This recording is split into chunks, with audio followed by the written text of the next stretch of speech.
3, y al año normalmente se le suma 1, pero como siempre les digo, si es en los primeros meses, no. ¿Ok? En los primeros meses normalmente va a tener el mismo año la paciente. Entonces, muy bien, aquellos que contestaron, ¿cuál era? 21, 20, ya se me olvidó, 21, ¿verdad? 21 de marzo. Muy bien, así funciona la regla, solo van a estar usando mucho igual. En esta generación ya están las calculadoras que ustedes se bajan en la aplicación y de un solo se las tira, no van a tener que estar haciendo el cálculo. Entonces vamos a avanzar. Pues vamos a quitar esto, espérenme, porque me sigue. Vamos a ver acá. Vamos a quitar esto. Ahí. Ok, entonces avancemos. Hablemos de la segunda semana del desarrollo. ¿Se acuerdan que la semana pasada nos quedábamos iniciando esta semana? Ya había viajado el blastocisto, ya había empezado a dividirse en capas y estaba empezando a introducirse ya en las capas de la cavidad uterina, que en este caso con quien estábamos trabajando era con el endometrio. Entonces, ¿qué pasa en la segunda semana del desarrollo? A lo largo de esta segunda semana se va a completar la implantación del blastocisto, ¿ok? Y además de eso, se está formando el disco bilaminar, que ya lo habíamos visto también la semana pasada, ¿no? En la que la masa interna del embrioblasto se iba a dividir en epiblasto, que es el que va a dar origen al embrión, y el hipoblasto, que eventualmente va a degenerar. ¿Qué es importante del disco bilaminar? Que en general lo que va a suceder es que esta capa va a pasar de ser un disco bilaminar a ser un disco trilaminar, y de cada una de esas láminas se van a dar origen líneas germinales para crear los diferentes tejidos que van a formar al embrión y eventualmente al feto y luego al recién nacido. Entonces, ¿qué más se va a formar en esta semana? Se van a formar estructuras extraembriónicas, ¿ok? Fuera del embrión.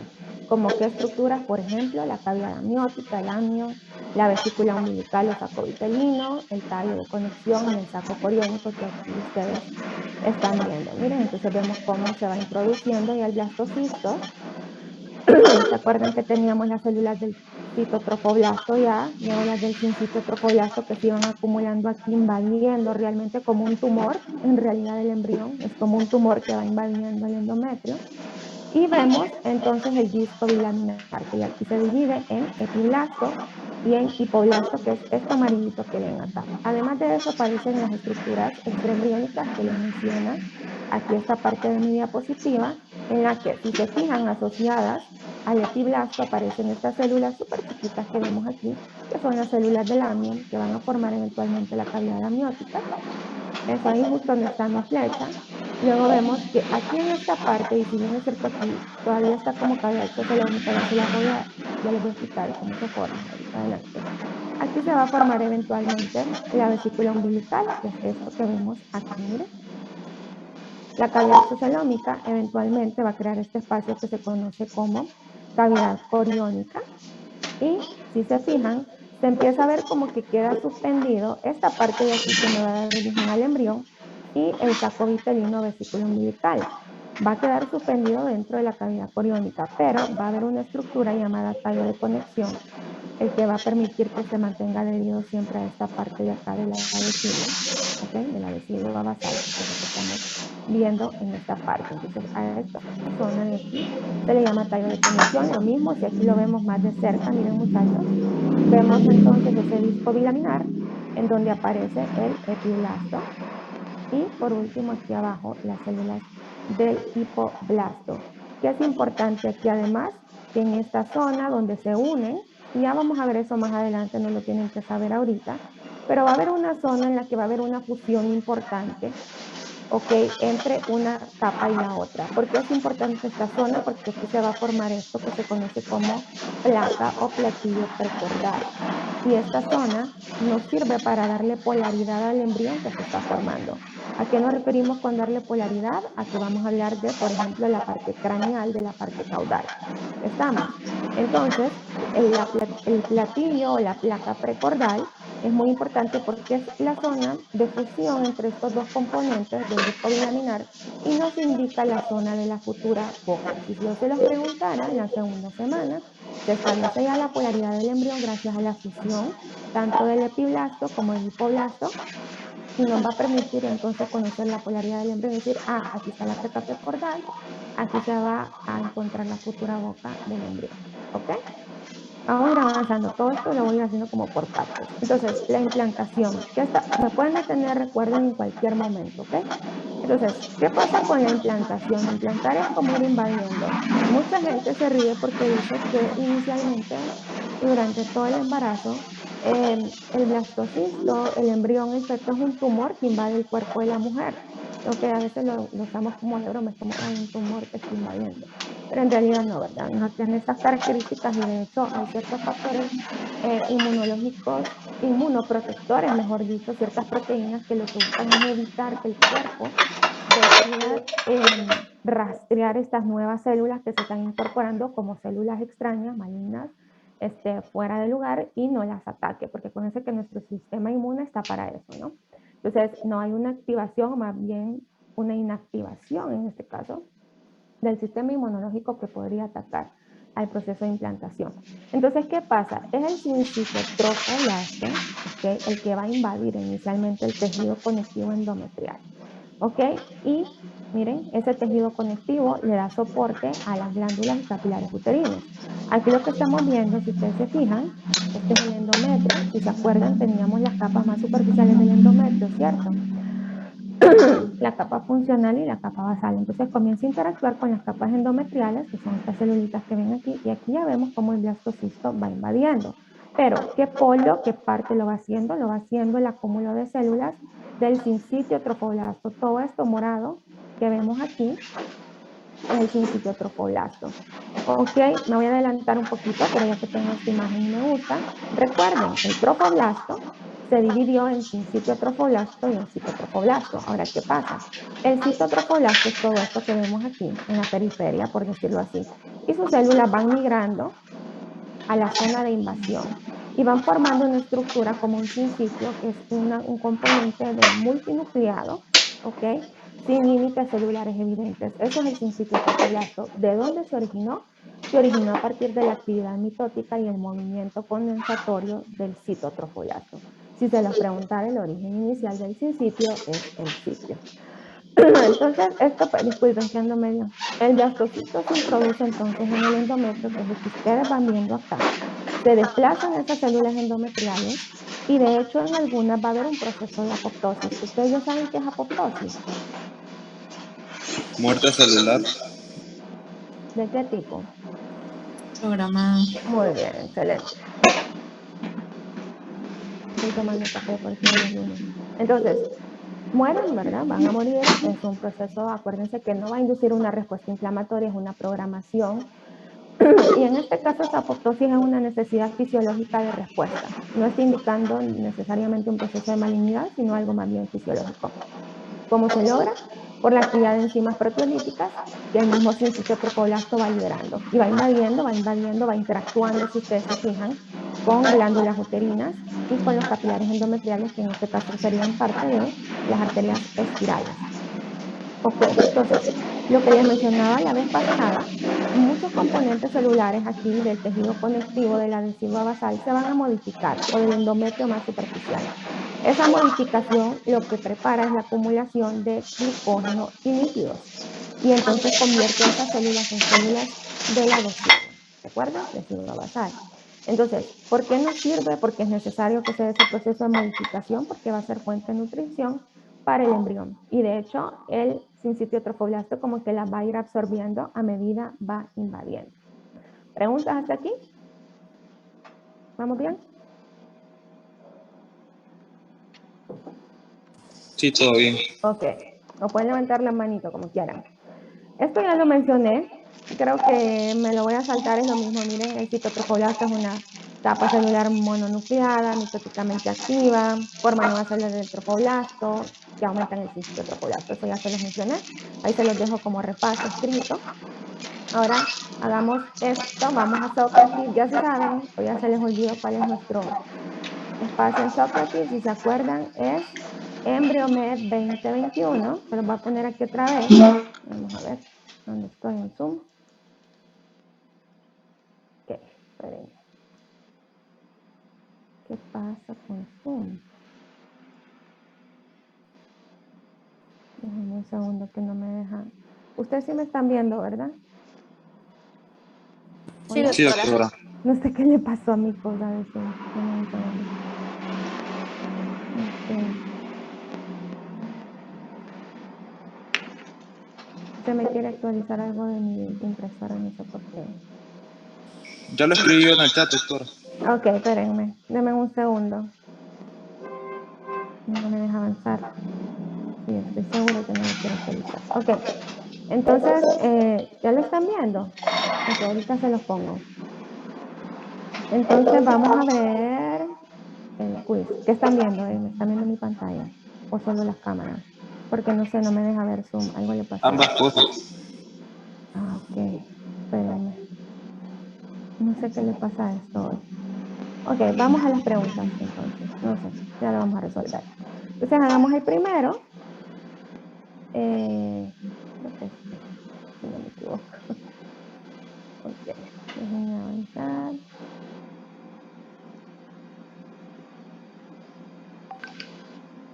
Déjenme compartir. Ahí está. Listo. Son las cosas que lo atrasan a uno un poquito.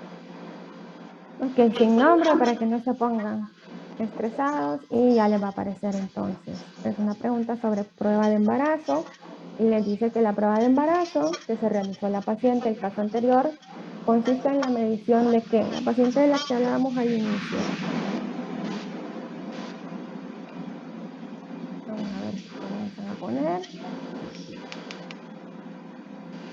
¿Qué creen que midió ella?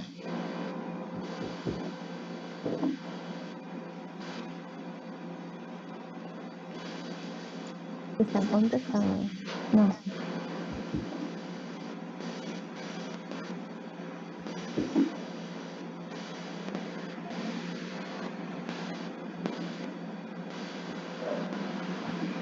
Ya están contestando, ¿eh? Hola. Sí, doctora. Sí, Ok, doctora. vamos a ver. No sé por qué me tapa las respuestas esto. Ok, muy bien. Los que pusieron gonadotropina coriónica humana, las hormonas que produce el embarazo, mil hormonas. Muy bien, andan súper bien. Esa es la respuesta. Proteína inmunodepresora. No, la prueba de embarazo no necesariamente mide eso, aunque sí se puede usar la casera, no, pero sí se puede usar en esos primeros 10 días, también es una forma de medirlo. La persona que puso eso también está bien, es válido. Progesterona, no, no medimos progesterona en esas pruebas, ¿ok? De hecho, cuando se la va a hacer en sangre también es lo mismo. Se va a medir la gonadotropina coriónica humana. Gonadotropina, muy bien. Ella mide la cantidad en su organismo. En este caso, la prueba casera es en orina, acuérdense, ¿verdad? Así que muy bien, andan súper orientados. Entonces, volvamos a la reunión. Alguien me preguntó aquí. Ah, ya me lo compartió, ¿verdad? Ok, sigamos entonces con esto. Ahorita se los pongo. Segundo. Y bueno, la gonadotropina coriónica humana. Cosas importantes que hay que recordar es la base de la prueba de embarazo, ya sea en orina o en sangre, muchachos. ¿Quién la produce? La producen las células del sincito trofoblasto. Eso es lo primero. Y pues va a ser liberada la sangre materna a partir de las lagunas maternas por esta relación que existe inicialmente, si ustedes se acuerdan, ¿verdad? Como que hay una conexión inicial acá, a nivel acá del sincito trofoblasto. Entonces, es así como llega la sangre materna y se vuelve medible. ¿Y por qué en orina? Pues porque acuérdense que la sangre se filtra también, ¿cierto? Y que parte de ese componente proteico de esta hormona, pues se va a liberar ahí. Entonces, ¿por qué es importante la gonadotropina coriónica humana? Tiene una función sumamente importante y necesaria para el mantenimiento del embarazo, miren. Además de eso, promueve el desarrollo de las arterias espirales en el endometrio, su mantenimiento, acuérdense que ya estaban ahí y que degeneran si hay menstruación, pero en este caso queremos que se mantengan, pues la gonadotropina coriónica es la que ayuda con eso. Mantiene también la formación del citotrofoblasto y además de eso, no olviden que esta hormona es muy importante para mandar señales a ovario y decirle al cuerpo lúteo que no va a degenerar, no va a degenerar en esos primeros meses, porque lo necesitamos para que mantenga niveles adecuados de estrógeno y sobre todo de progesterona en los primeros meses del embarazo. ¿Ok? Entonces, ¿sí? Hola, Montserrat. Disculpa, es que hemos acabado la reunión y vuelvo a entrar y está el micrófono activado. Ah, ok, no hay problema. ¿Qué pasaría que la sacó de la reunión? Ok, entonces en la base de las pruebas del embarazo, muy sensible a partir de la segunda semana del embarazo, es una prueba que es hasta cierto punto confiable. Entonces, lo que les mencionaba, se forma el disco embrionario, en este caso segunda semana. ¿Cuántas capas tiene el disco? Tiene dos, para que hagan su relación y no se lo garroteen tanto. En el embrioblasto, entonces se forma ese disco que les mencionaba, ¿no? Epiblasto son células columnares altas que se van a relacionar aquí en este punto, miren, estas que están aquí, se relacionan con la cavidad amniótica. Y luego el hipoblasto son células un poco más aplanadas, ovoidales, si las comparamos con las del epiblasto, y van a estar adyacentes a esta cavidad que ustedes miran acá, que se conoce como cavidad exocelómica. Aquí ya les aparece el nombre de vesícula umbilical primaria, pero es que a partir de ahí se va a formar, pero tienen que haber unos movimientos primero que ya se los voy a ir explicando a lo largo de la clase, pero sí entiendan esa relación, ¿no? Que el epiblasto se relaciona con el amnion y el hipoblasto se relaciona inicialmente con la cavidad exocelómica, y ya vamos a ver a qué se refiere con eso. La cavidad amniótica, que es lo que estaría arriba, si se fijan, donde va invadiendo el sincitio trofoblasto, que es este espacio que está aquí, obviamente nace a partir y se va a ir llenando como de líquido, ¿ok? Y lo que va a pasar es que, miren, aparecen unas células llamadas amioblastos, que de hecho también se originan en el epiblasto. Aparecen de acá, de estas células más columnares, y empiezan a acumularse aquí en esta parte y se conocen como amioblastos y forman eventualmente las células del amnion. Forman una membranita, ¿ok? Que se conoce como amnion y lo que hace es que encierra esa cavidad amniótica. El epiblasto, entonces, es el piso de la cavidad amniótica, si se fijan acá, se queda como el piso de la cavidad amniótica, y el hipoblasto, que son estas células amarillitas acá, se convierte en el techo de la cavidad exocelómica, que es lo que vemos acá. Celoma es cavidad, ¿ok? Y exo es un celoma externo con respecto al embrión. A eso se refiere, hay una unidad para hablar, un capítulo para hablar de cavidades corporales, no se preocupen que esto es algo que lo vamos a ir avanzando. Pero ahorita esto sí me interesa, esa revisión y esas relaciones entre esta parte del disco y esta parte del disco con las cavidades. Arriba es amnion, arriba es cavidad exocelómica. ¿Qué pasa entonces? Miren, del hipoblasto también hay una migración, porque estas células se van moviendo continuamente. ¿Y qué van a hacer? Migran, aquí las ven adheridas al trofoblasto, al citotrofoblasto y en este punto, y forman entonces la membrana exocelómica. Entonces, esta es la cavidad exocelómica y las células del hipoblasto migraron y formaron la membrana exocelómica. La vesícula umbilical primaria, entonces, ¿de dónde comienza a aparecer? Van a ver que hay un movimiento celular aquí, ¿ok? Y la vesícula umbilical primaria se va a formar ahí donde estaba la cavidad exocelómica. Si se fijan, la forma la membrana y la cavidad exocelómica, o sea que va cambiando de nombre. Acuérdense que aquí muchos procesos son un continuo y a medida que se van modificando cosas externas, las internas van cambiando de nombre, ¿ok? Entonces, ¿qué pasa con la vesícula umbilical primaria? Deja el disco embrionario, esto que vemos aquí, miren, entre la cavidad amniótica y la vesícula umbilical primaria, que ya cambió el nombre entonces, la cavidad exocelómica. La capa externa de células de esta vesícula forma una capa de tejido conectivo laxo. Esto que vemos aquí, estas células empiezan a producir un tejido conectivo laxo, que es lo moradito que ven aquí alrededor, y eso nos va a formar un componente llamado mesodermo extraembrionario. ¿Ok? Hay un capítulo para eso, no se preocupen. Ahorita lo que quiero es que vean cómo se van creando esas relaciones. ¿Ok? Entonces, lo que antes era cavidad exocelómica, y que forma esas células aquí, miren que forman la membrana exocelómica, eventualmente se va a ir convirtiendo en la vesícula umbilical primaria o saco vitelino. Estamos.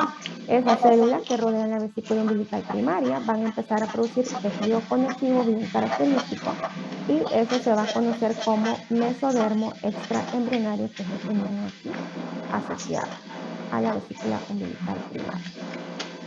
Ok, vamos con otra preguntita de Sócrates para que no sea yo solamente la que está hablando. Si están listos, vamos a ver. Voy a finalizar esto. Ya se las pongo.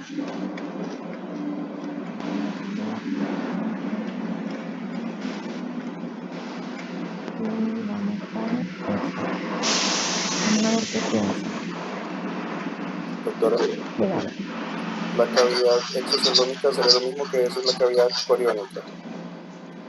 La cavidad coriónica, de ahí sale una parte. Lo que pasa es que ya van a ver cuando miremos eso del corión, que hay como unas diferencias.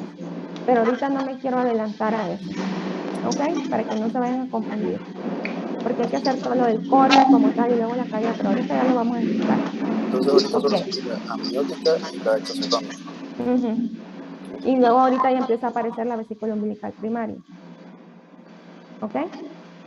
Ok, démosle con la pregunta esta, a ver si van contestando. Ok, me van poniendo sus respuestas, ya las voy a empezar a leer. Un segundo.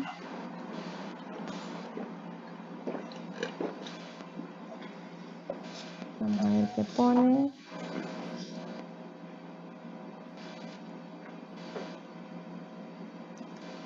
Vamos a ver, la placenta se encarga de la nutrición del embrión y además de crear un lugar seguro, nutrientes al bebé, eliminar desechos, oxígeno y nutrientes. Muy bien. Protege y proporciona nutrientes al feto.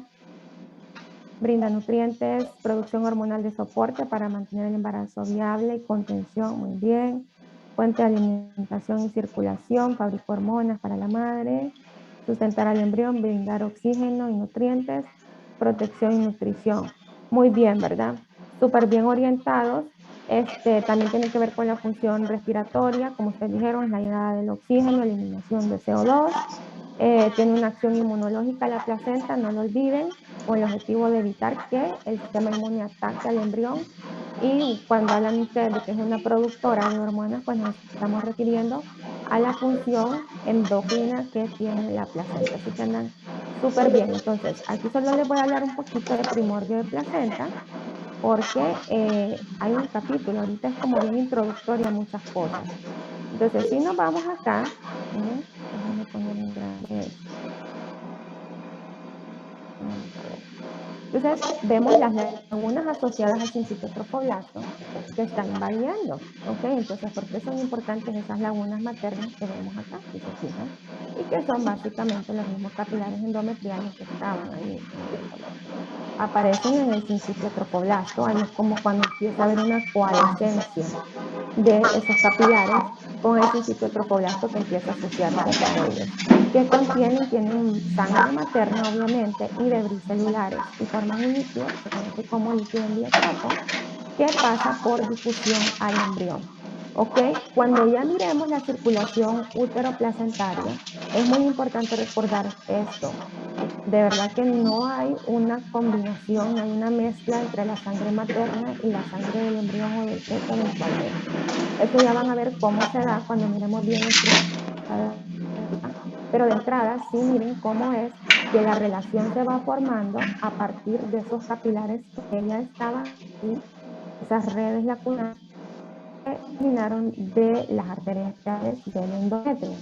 Entonces, al haber comunicación entre vasos uterinos rotos y las lagunas, pues se forma el primordio de la circulación útero-placentaria. Ese sería como el primordio. Primordio es lo más chiquito, una yema, el origen, lo mínimo para que exista algo, ¿verdad? Es el inicio de todo, entonces ese sería el primordio.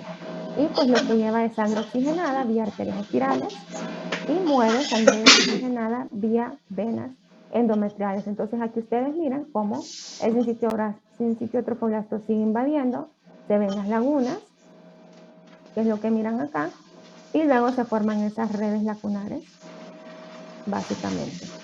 Cuando miremos placenta, eso lo vamos a ampliar más.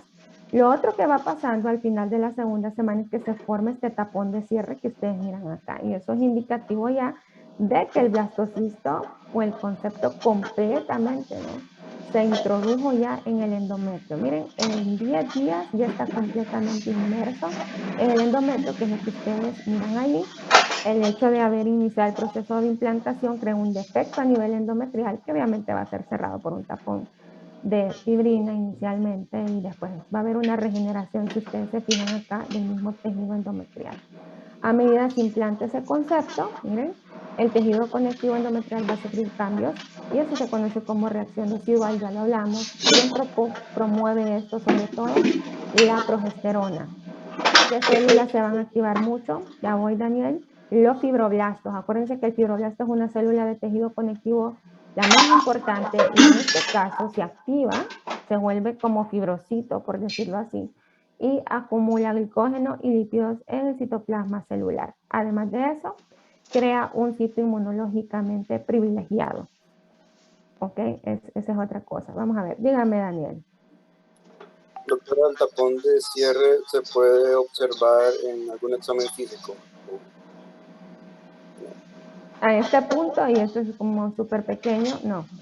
Eso solo es porque está descrito los cambios histológicos que probablemente se estudiaron a nivel de patología o en histología, pero que lo va a ver en ultrasonido, no. Lo que sí ya se puede ver en el ultrasonido es el saquito embrionario y la cavidad esta, ¿no? La vesícula umbilical primaria. Eso sí lo podría ver de un ginecólogo en estos primeros días, para que se hagan una idea. No les pongo imágenes yo de ultrasonidos de ginecología porque eso es súper complejo. Eso, yo creo que solo los ginecólogos y los radiólogos entienden súper bien cómo lo hacen, pero sí se pueden buscar unos en los que se ve limpio. Dígame, Eduardo. Doctora, estaba leyendo que el proceso del tapón de cierre se debe a un proceso de señales del adenosín monosfosfato cíclico y la progesterona, pero yo no entiendo muy bien eso, cómo funciona. El adenosín monofosfato, acuérdense que es un nucleótido, básicamente, que lo que promueve son cambios energéticos en la célula y que al final del día el objetivo final, junto con la acción de la progesterona, es promover la replicación de las células del endometrio. Básicamente es energía que llega ahí, eso es el ADP. Lo van a ampliar bastante en bioquímica, si no me equivoco, cuando miren toda esa parte de los ácidos nucleicos. Y eso es, para eso nos sirve, pero esto ya sería irse bien molecular al proceso. No es el objetivo de esta clase, así que no se preocupe por eso. Cuando vea bioquímica va a ver cómo esos tipos de ácidos nucleicos ayudan al proceso de generación de energía en algunos tejidos. Pero a eso se refiere. Ok, avance entonces. Vamos a ver. Redes lacunares lo mismo, ¿verdad? Ahora, ¿qué va pasando acá? Son el primordio de los espacios intervellosos de la placenta. Yo sé que ustedes todavía no saben qué son los espacios intervellosos de la placenta, no se preocupen, solo recuerden que son el primordio de la placenta. Se forman unas estructuras llamadas sinusoides, ¿ok? Los cuales son erosionados por el cintotrofoblasto. ¿Qué es un sinusoide?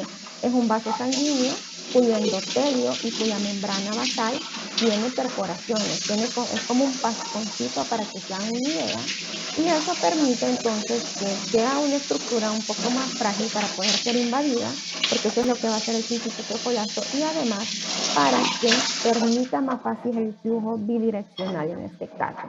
Para eso sirven los sinusoides, en histología van a hablar ampliamente de ello.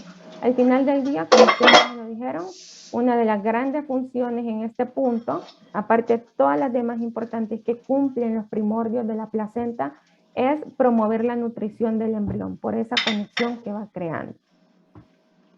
El celoma extraembrionario, ¿ok? Entonces, ¿qué era? ¿Se acuerdan, verdad? Que era el espacio que quedaba abajo del hipoblasto. Y miren, surge como espacio dentro del mesodermo extraembrionario, que es esto que tenemos aquí, en parte, es el mesodermo extraembrionario. Y crean esta cavidad que vemos aquí, ¿ok? Que se va a conocer como celoma extraembrionario, ¿ok? Es una cavidad que va a estar llena de líquido, donde va a estar asociada, rodea el amnion y la vesícula umbilical, excepto donde se une al corión. Esto que ven aquí, miren, es el saco coriónico, y si se fijan, el saco coriónico es una representación de células del citotrofoblasto, incluye en parte células del citotrofoblasto y también todo el proceso de invasión que va haciendo lo que va a formar la placenta eventualmente. ¿Ok? Para el que me preguntaba esto con respecto al corión. ¿Ok? Igual tengo una clase con mejores dibujos de esto para que lo terminen de entender. Ahora, una cosa importante que vemos aquí a medida que se forma el celoma extraembrionario, que es esta cavidad que ustedes miran acá, ¿ok?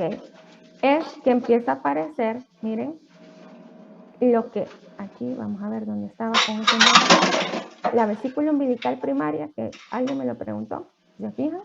Aquí está. Y luego, como que se va haciendo se va constriñendo esa estructura. Entonces, si lo miran acá, ¿ok? Vemos entonces que aquí queda el remanente de la vesícula umbilical primaria y que luego queda súper cercana, miren, a la parte lipobilaminar y forma la vesícula umbilical secundaria. ¿Ok?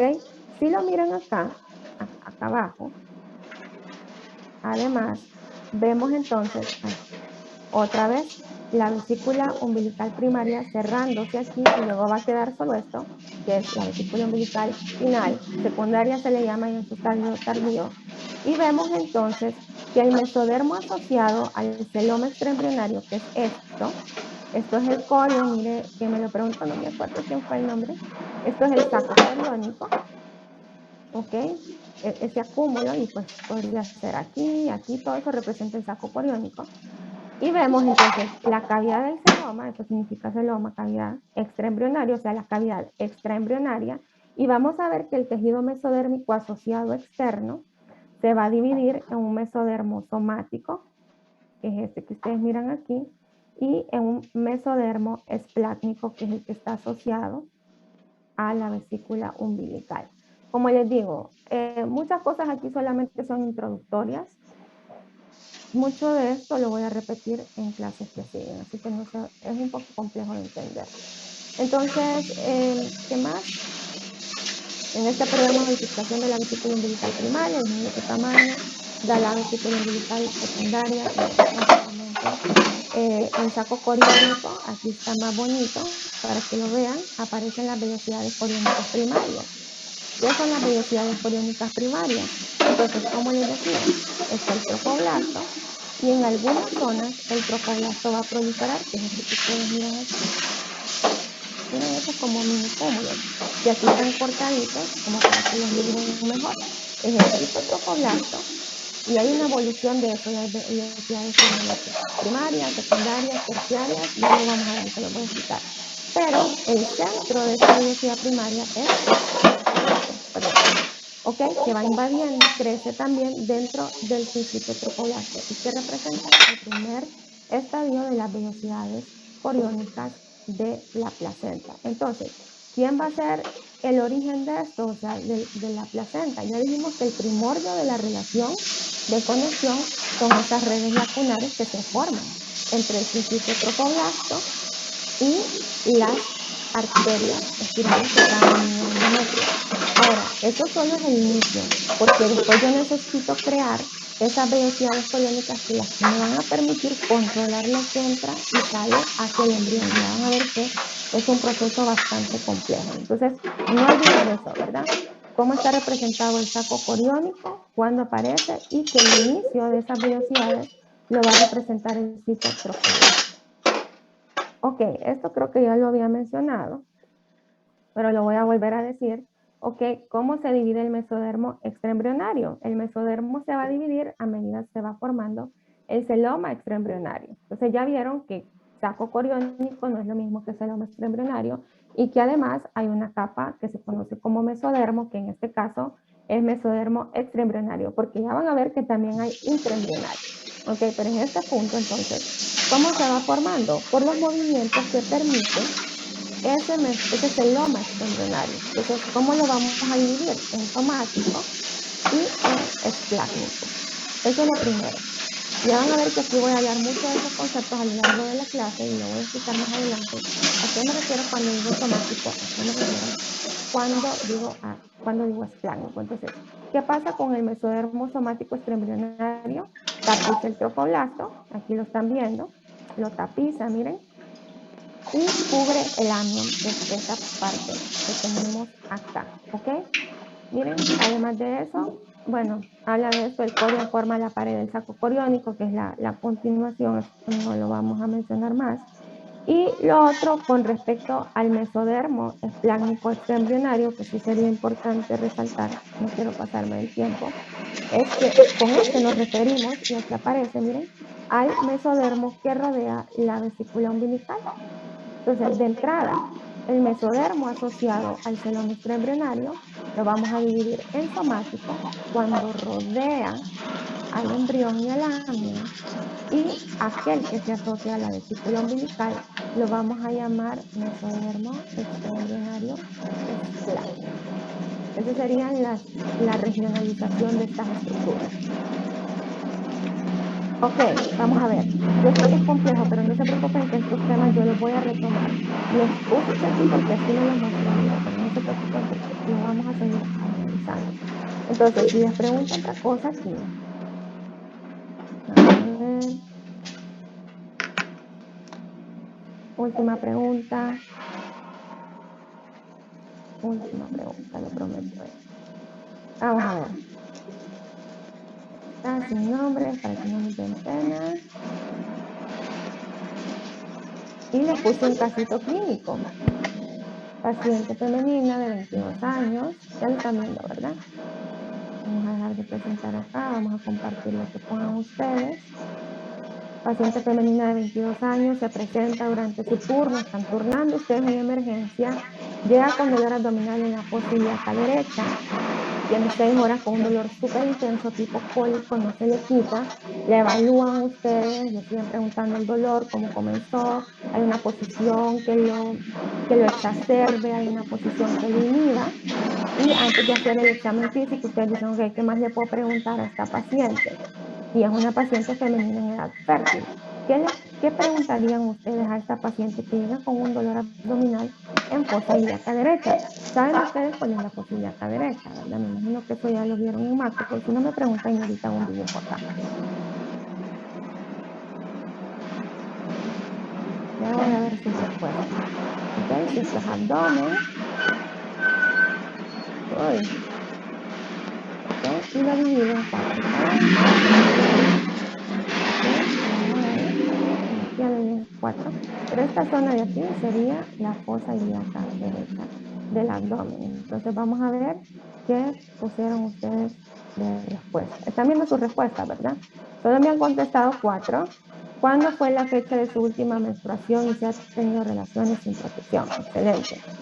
Fecha de última menstruación, fecha de última menstruación, si está embarazada, si lo sabe. Ok, podría ser un aborto espontáneo. ¿Cuándo fue la fecha de última menstruación? Si ha tenido relaciones sexuales en las últimas semanas. Ok, muy bien. ¿Por qué le preguntarían eso?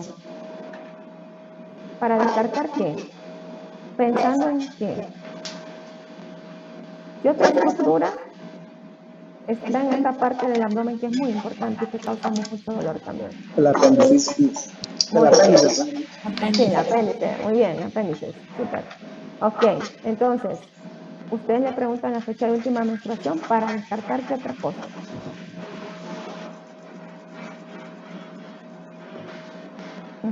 ¿Qué creen que están ahí preguntando? ¿Un embarazo ectópico? Excelente, muy bien. Entonces, ese cuadro clínico es bien clásico, es bien fácil de tenerlo como grado de sospecha, muchachos. Un posible embarazo ectópico, paciente en edad fértil que llega con un dolor abdominal agudo importante. Obviamente, si es en el lado izquierdo, es mucho más fácil de tenerlo como primera sospecha. En el lado derecho, siempre hay que considerar una apendicitis también, porque ahí está el apéndice. Y en el caso de que tenga una apariencia de apendicitis, siempre hay que descartar un embarazo ectópico, sobre todo si la paciente no sabe cuándo fue su fecha de última menstruación, si ha tenido relaciones sexuales no protegidas, siempre es importante un descarte por un posible embarazo ectópico que estaría obviamente en el lado derecho de la trompa, por decirlo así. Entonces, aquí lo vemos, el sitio de implantación del blastocisto va a ser siempre en el endometrio. Eso es lo normal, vamos a ver implantación anormal eventualmente, no se preocupen cuando miremos lo de la placenta, pero la zona más comúnmente descrita donde esto sucede es en la parte superior del cuerpo del útero, en la pared posterior, aquí donde está esa X. Acuérdense que la fertilización sucede aquí en esta zona. ¿Qué zona sería? En la ampolla. Esa es la zona más frecuente, ¿verdad? Y luego va a haber un viaje de 6 días del blastocisto en el que va haciendo el clivaje hasta que llega finalmente al útero y esperamos que se implante aquí. ¿Ok? Un embarazo ectópico es cualquier sitio de implantación que no sea en la cavidad uterina en esta zona. Ok, puede moverse aquí en este espacio, ¿no? Obviamente, pero hay ciertas zonas que se vuelven zonas de riesgo, como ustedes están viendo acá. ¿Cuándo lo podemos detectar? Vía ultrasonido, al final de la segunda semana ya se podría detectar un embarazo ectópico y aquí están las diferentes zonas donde podría darse, ¿ok? Tanto en ovario, que es lo que ustedes miran acá, que aquí están los nombres, ¿no? A es uno de los más comunes, miren, H es H, es el menos común en ovario, porque el espermatozoide como el que tendría que viajar y salir hasta acá, es un trayecto muy largo. Pero puede pasar, si se fijan, a nivel de la fimbria, del infundíbulo, de la ampolla, a nivel del istmo, a nivel de la zona intersticial, ya entrando a la cavidad uterina, puede implantarse incluso en la hoz interna del canal cervical. Acuérdense que tenemos una hoz interna o externa del canal cervical. Puede implantarse a lo largo de todo el canal cervical, en el cervix como tal. El otro día está viendo un ultrasonido de una implantación justo ahí en cervix y es como, wow, no, o sea, no, no es posible, no va a crecer, ¿verdad? Entonces, y además de esto, también está el abdominal, súper complejo que sucede. 95 al 98% va a ser en la trompa uterina, a nivel de ampolla e istmo, ¿cierto? Entonces, es como bien frecuente que pase ahí. Mismos signos y síntomas que el embarazo va a tener esta paciente, se va a sentir embarazada. El problema va a ser que a medida crezca en un espacio inadecuado o limitado al crecimiento del embrión, va a empezar a causar dolor, puede romper estructuras muy delgadas, como ustedes miran acá, y va a haber un sangrado, probablemente a cavidad peritoneal, que es muy doloroso a la percepción y es una emergencia ginecológica, ¿ok? Obstétrica y va para cirugía. Diagnóstico diferencial con apendicitis siempre en el lado derecho, no hay que olvidarlo, porque puede ser trastorno del ovocito en cuanto a su transporte. ¿Qué puede estar fallando? Los cilios, pacientes que tienen, por ejemplo, antecedentes de infecciones de transmisión sexual, como por ejemplo por clamidia, trachomatis. Estas pacientes puede ser que tengan algún tipo de adhesiones o cicatrices a lo largo del tracto, de todo este tracto, ¿no? Cavidad uterina, trompa uterina, porque han sufrido una complicación de infecciones de transmisión sexual, que se conoce como enfermedad pélvica inflamatoria. Y de hecho, ese antecedente predispone que la mujer tenga entonces embarazos ectópicos. Se van a leer después más adelante en ginecología. Se rompen las primeras 8 semanas y es muy doloroso. Lo van a ver. Nunca olviden preguntar eso en la mujer de edad fértil, valora su fecha de última menstruación. La correlación histológica interesante, ya sea yendo para la parte molecular, es con un síndrome llamado síndrome de Cartagener o disinencia ciliar primaria, en el que hay una anomalía en una proteína importante del cilio que se conoce como dineína, que tiene unos bracitos así y se mueve, ahí lo van a ver en histología, si no es que ya lo vieron, y promueve entonces el batido de los cilios. Búsquenlo, síndrome de Cartagener, es una patología interesante, era uno de los casos clínicos que iban a ver conmigo en epitelio cuando viéramos ese tema. Yo no sé, probablemente lo van a ver, en el libro está también en la parte de correlaciones clínicas. Entonces puede ser también que algunos pacientes los cilios no estén funcionando. De hecho, el hombre que tiene un Cartagener también, o una disinesia ciliar primaria, tiene problemas para poder movilizar su espermatozoide. Entonces las consecuencias de esta patología en la mujer sería aumentar la incidencia de embarazos ectópicos y en el hombre es más bien que lo incapacita para que sus espermatozoides puedan fertilizar por la misma anomalía del flagelo que tiene el espermatozoide. Ok, ahí lo vemos. ¿Cuál es el problema? Que el embrión no sabe que está aquí. Y todo el proceso de implantación va a continuar. Y la trompa es una estructura muy delgada si la comparamos con la cavidad uterina.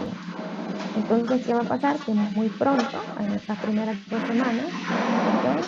Puede ser que empiece, no es que puede ser, va a empezar a erosionar y eventualmente va a romper aquí esta pared, creando un sangrado y un dolor abdominal agudo indicativo de una irritación peritoneal. Y es muy doloroso. Ustedes van a ver después, cuando miren semiología, cómo lo pueden evaluar.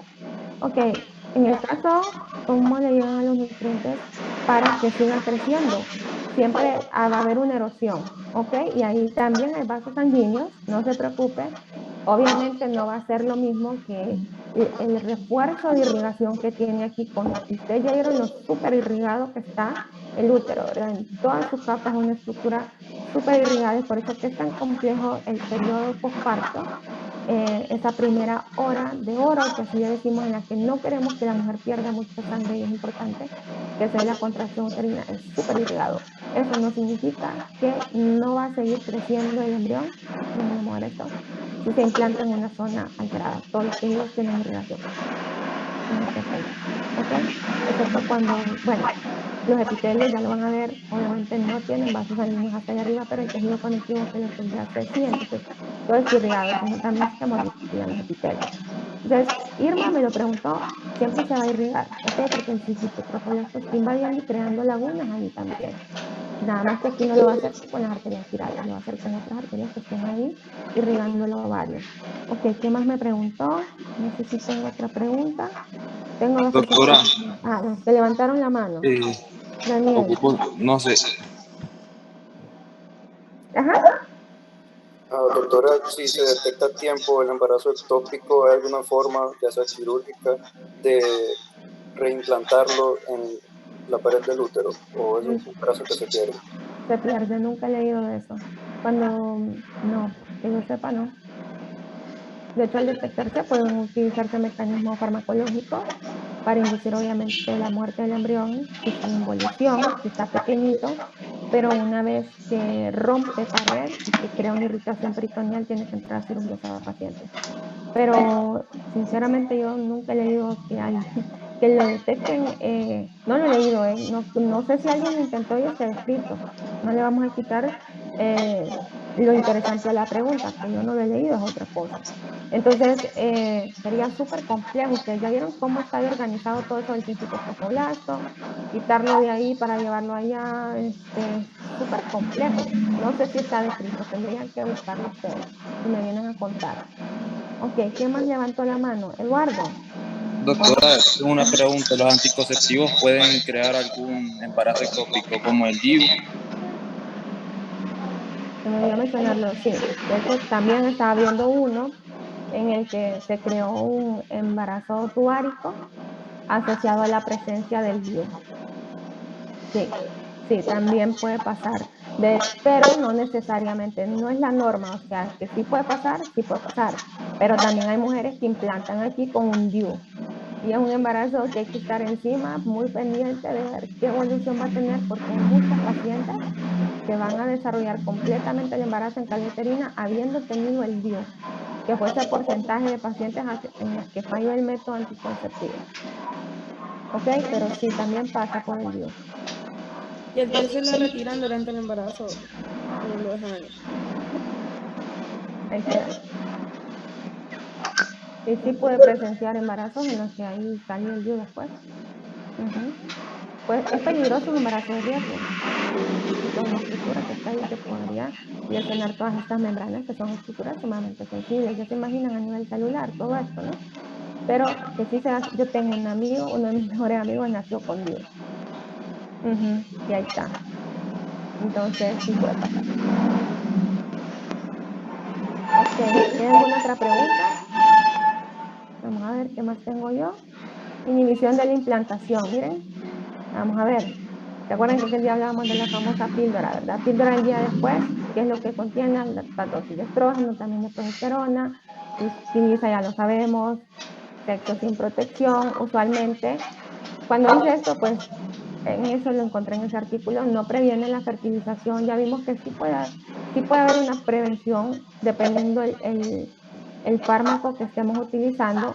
Sí previene también la implantación del blastocisto de los muchos. Puede ser que les dije aquel día, no puede ser que logre esto, puede ser que haga esto, para evitar que finalmente se dé ya sea la fertilización, el movimiento, el blastocisto y finalmente la implantación en el endometrio.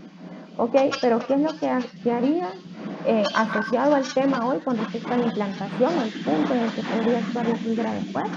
Es que el exceso de estrógeno en este punto, porque les dije que era una bomba, no era como que en 5 días queremos hacer lo que en un mes hace, alguien que planifica continuamente. Entonces va a alterar la preparación del endometrio, todo eso que ustedes vieron, la reacción desigual se pierde para que no esté apto para poder implantar al embrión. Y el DIU lo que produce, el mecanismo por el que trabaja es que causa una inflamación local. Eso es lo que hace el DIU, la famosa T de cobre. Hay varios tipos de DIU, de hecho de los que más se está utilizando es este que es el Mirena. El Mirena es bien interesante, es más caro, eso sí, ok, es más caro. Pero lo que hace el Mirena es que es hormonal, ok. El de cobre, pues crea esa reacción inflamatoria que lo que promueve es que altera la migración del espermatozoide. Mirena, aparte que está ahí alterando todo el proceso, miren, como está liberando dosis de progesterona, que es el levonorgestrel, aquí lo ven, miren, entonces aquí está el DIU metido, ¿ok? Y está liberando entonces la dosis de levonorgestrel, que es como un producto sintético de progesterona, y lo que va a hacer es alterar el crecimiento del endometrio y también alterar la calidad del moco cervical con el objetivo de evitar entonces que los espermatozoides tengan libertad de movimiento. Entonces eso solo por relacionar. Dígame, Valerie. ¿Quién escribe aquí? Una pregunta, ¿qué pasa si una persona toma la píldora al día después, pero está con los anticonceptivos normales? Porque habría como una sobredosis de estrógeno, no sé. Sí, pero igual, si la toma como es en los 5 días, ok, si está tomando anticonceptivos correctamente, no entiendo por qué, chipote, ya me tengo que ir porque tengo clase a las 2. Mañana vamos a hablar de eso de la leucorrea, si me acuerdo, Catherine. Mañana, no tengo tiempo ahorita. Pero, ¿qué me pregunto ahorita? Ah, sí, si está tomando los anticonceptivos correctamente, ¿por qué va a tomar una bomba de hormonas si usted sabe que está protegido? Eso sería una pregunta interesante que hacerle al paciente. ¿Ok? ¿Qué va a pasar? Bomba de hormonas, se alteran los ciclos. ¿Se acuerdan que les enseñé el ciclo? Ovario, hipófisis, hipotálamo. ¿Ok? Todo eso se altera. Ese es el objetivo y al final, ¿qué es lo que busca? Inducir ya sea alteración del endometrio, evitar la fertilización, evitar el movimiento del cigoto, evitar la implantación, todas las posibles formas en las que esta bomba de estrógenos o de progesterona combinados, pues dependiendo de lo que esté utilizando el paciente, busca hacer. ¿Ok? Pero si alguien está tomando de forma continua anticonceptivos orales y bien tomados, que tiene la alarma y se los toma día con día, no tendría por qué, ya no sería sexo sin protección, pienso yo, ¿verdad? No sería sexo sin protección. Ok, mañana hablamos de lo de la leucorrea, a ver si no se me olvida hoy. Si no, mañana Catherine igual nos va a hablar de eso. Y nada, chicos, con eso termino hoy. Nos vemos mañana para hablar de lo que sucede en la tercera semana. No puede ser que en nuestro caso. No, no lo hicimos. Okay. Bueno, nos vemos mañana, muchachos. Gracias, doctora. Doctora, Pase gracias. buen Que tenga buen día. día. Suerte, los que hacen. Gracias, Cuídense doctora. mucho. Feliz tarde. Bye, cuídense.